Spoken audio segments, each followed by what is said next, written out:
এই ଭୈରଙ୍ଗେଶ୍ୱର ମନ୍ଦିର ଧଉଳି ପାହାଡ଼ ଯାହାକୁ ଆମେ ଧଉଳି ସ୍ତୂପ ବୋଲି କହୁଛେ, ସେଇ ଧଉଳି ସ୍ତୂପର ପାଦଦେଶରେ ଏକ ମନ୍ଦିର ଯାହାର ନାମ ଭୈରଙ୍ଗେଶ୍ୱର ନାମରେ ନାମିତ। ଏ ବିଷୟରେ ଆମେ କିଛି ଜାଣିବା, ବୋଲି ଦେଖିବା। ପ୍ରଥମେ ମନ୍ଦିରର ବାବା ଭୈରଙ୍ଗେଶ୍ୱରଙ୍କ ମନ୍ଦିର ଧଉଳି ଠାରେ କିପରି ପ୍ରଭୁଙ୍କ ମନ୍ଦିରଟି ବିଷୟରେ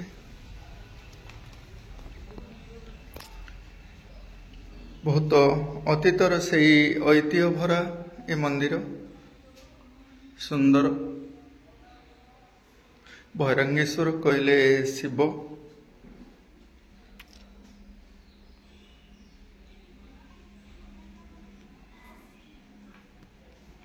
ଏଠାରେ ପ୍ରଭୁ ଗଣେଶ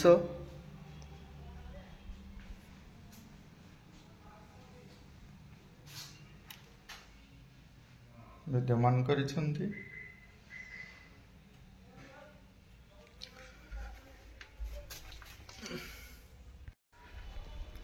ମନ୍ଦିରର ଚତୁଃପାର୍ଶ୍ୱ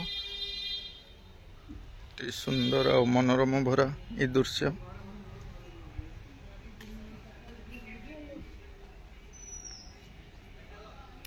এই ଭୈରଙ୍ଗେଶ୍ୱର ମନ୍ଦିରର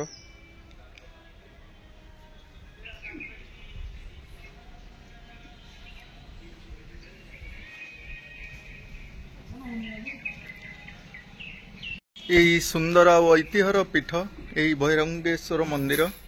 ଆଜି ଆମେ ଜାଣିବା ପ୍ରଭୁଙ୍କର ଏଇ କେତେ ବର୍ଷର କୀର୍ତ୍ତି ଏ ବିଷୟରେ ଆଉ କିଛି ତଥ୍ୟ ମଧ୍ୟ ଥିବ।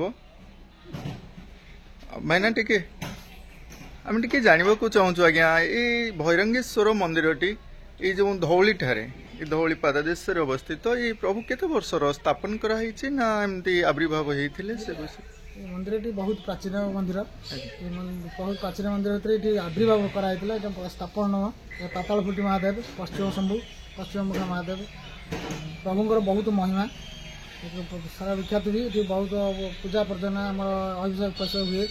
ତାପରେ ଏଠି ବି ଆଉ ଗୋଟେ ବିଶେଷତ୍ୱ ହେଲା ଅର୍ଷ ପାଇଁ ଆମର ବିଶେଷ କରି ଔଷଧ ଦିଆଯାଉଛି। ଏଠି ଶନିବାର ମଙ୍ଗଳବାର ଔଷଧ ଦିଆଯାଉଛି। ଅର୍ଷ ପାଇଁ ଅର୍ଷ ଭଲ ହେଇଯାଉଛି, ବହୁତ ଲୋକ ଭଲ। ଅର୍ଷ ବିନା ଆଉ କିଛି ନା କେବଳ ଅର୍ଷ? କେବଳ ଅର୍ଷ ପାଇଁ, ଅର୍ଷ ପାଇଁ ପ୍ରସିଦ୍ଧ ଲାଭ କରିଛନ୍ତି ଭୈରଙ୍ଗେଶ୍ୱର। ପଶ୍ଚିମେଶ୍ୱର ନାମ କହୁଥିଲେ ନା? ପଶ୍ଚିମ ଶମ୍ଭୁ। ପଶ୍ଚିମା ଶମ୍ଭୁ। ପଶ୍ଚିମା ଶମ୍ଭୁ ନାମକରଣ କାହିଁକି କରାଯାଇଛି ଆଜ୍ଞା? ଯେହେତୁ ପଶ୍ଚିମମୁଖ ପ୍ରଭୁଙ୍କର ପଶ୍ଚିମମୁଖ ଅଛନ୍ତି, ପଶ୍ଚିମମୁଖ ତାଙ୍କର ନାମକରଣ ହେଇଛି। କୋଉ କାଳରେ ଆବିର୍ଭାବ କରାହେଇଛି ଆମେ ଆମେ ଯାହା ପଢିଛେ ଜାଣିଛୁ। କାହିଁକି ନା ପଶ୍ଚିମ ଆଡକୁ ମୁଖ ଥିବାରୁ ତାଙ୍କୁ ପଶ୍ଚିମ ମୁଖ। ଦୟା ନଦୀ କୂଳରେ ଅବସ୍ଥିତ ପ୍ରଭୁଙ୍କର ମନ୍ଦିରଟା। ଯେହେତୁ ଧଉଳି ସ୍ତୂପ ନିକଟରେ, ଧଉଳି ସ୍ତୂପର ପାଦଦେଶରେ ଆମର ଦୟା ନଦୀ କୂଳରେ ଅବସ୍ଥିତ। ପ୍ରଭୁଙ୍କର ମହିମା ଆଉ କିଛି ବାବାଙ୍କ ସହ ଟିକେ କଥା ହବ। ପ୍ରଭୁଙ୍କର ମହିମା ବହୁତ ବିଖ୍ୟାତ। ଆଜ୍ଞା, ଧନ୍ୟବାଦ, ବହୁତ ବହୁତ ଧନ୍ୟବାଦ ଆଜ୍ଞା। ଏଇ ପ୍ରଭୁଙ୍କ ମନ୍ଦିରକୁ ଆସିଛେ। ଇଏ ଆଜ୍ଞା କ'ଣ ବିଷ୍ଣୁ ନା ଆମର ପାର୍ବତୀ? ଯେ ଶିବଙ୍କ ପୀଠ। ଆମେ ଶିବ ମନ୍ଦିରକୁ ଆସିଲେ ଆମେ ଏ ବିଷୟରେ କିଛି ତଥ୍ୟ ରଖୁଥିଲେ ଯେ ଆମେ ଶିବଲିଙ୍ଗ ଦେଖିବେ, କିନ୍ତୁ ବର୍ତ୍ତମାନ ଏଠି ଶିବଲିଙ୍ଗ ଦେଖୁଥିବେ ଏହା ସମ୍ପୂର୍ଣ୍ଣ ପାତାଳକୁ ଯାଇଛି। ପାତାଳ ଫୁଟା ବୋଲି କୁହାଯାଉଛି। ପାତାଳ ଫୁଟା ଶିବଲିଙ୍ଗ, ଏହା ପାତାଳ ଫୁଟା ମହାଦେବ। ଏହା ଆଜ୍ଞା କେତେ ଗଭୀରକୁ ଯାଇଛି? ଏମିତି ସେମିତି ଆମେ କଳନ କରିପାରିବେନି, ବହୁତ ତଳକୁ ରହିଛନ୍ତି ନାଇଁ କି? ଆମେ ଏଇ ମନ୍ଦିରର ଯେଉଁ ବିଷୟରେ ବାବା ଭୈରଙ୍ଗେଶ୍ୱରଙ୍କ ବିଷୟରେ ଆମେ କିଛି ଜାଣିଲେ। ଭୈରଙ୍ଗେଶ୍ୱର ପଶ୍ଚିମମୁଖା ଭାବରେ କିପରି ଅଛନ୍ତି ଆଉ ତାହା ସମ୍ପୂର୍ଣ୍ଣ ତଳକୁ ଅଛି, ଯେଉଁ ପାତାଳ ଫୁଟା ବୋଲି ନାମକରଣ କରାଯାଇଛି। ଆମେ ଅନ୍ୟ ମନ୍ଦିର ମାନଙ୍କରେ ଶିବଲିଙ୍ଗ ଦେଖିଥାଉ, ଉପରେ ଦର୍ଶନ ମଧ୍ୟ କରିଥାଉ। ଏଠି ପ୍ରଭୁଙ୍କର ଯେଉଁ ନିମ୍ନରେ ବା ପାତାଳରେ ସେ ବିରାଜମାନ କରିଛନ୍ତି। ଇଏ ହେଉଛି ସେଇ ଧଉଳି ପାହାଡ଼ର ପାଦଦେଶରେ, ଦୟା ନଦୀ କୂଳରେ ଏ ମନ୍ଦିରଟି ଅବସ୍ଥିତ। ଆସନ୍ତୁ ଆଜିର এই ଭିଡ଼ିଓଟିକୁ ଏଇଠି ଆମେ ଶେଷ କରିବା।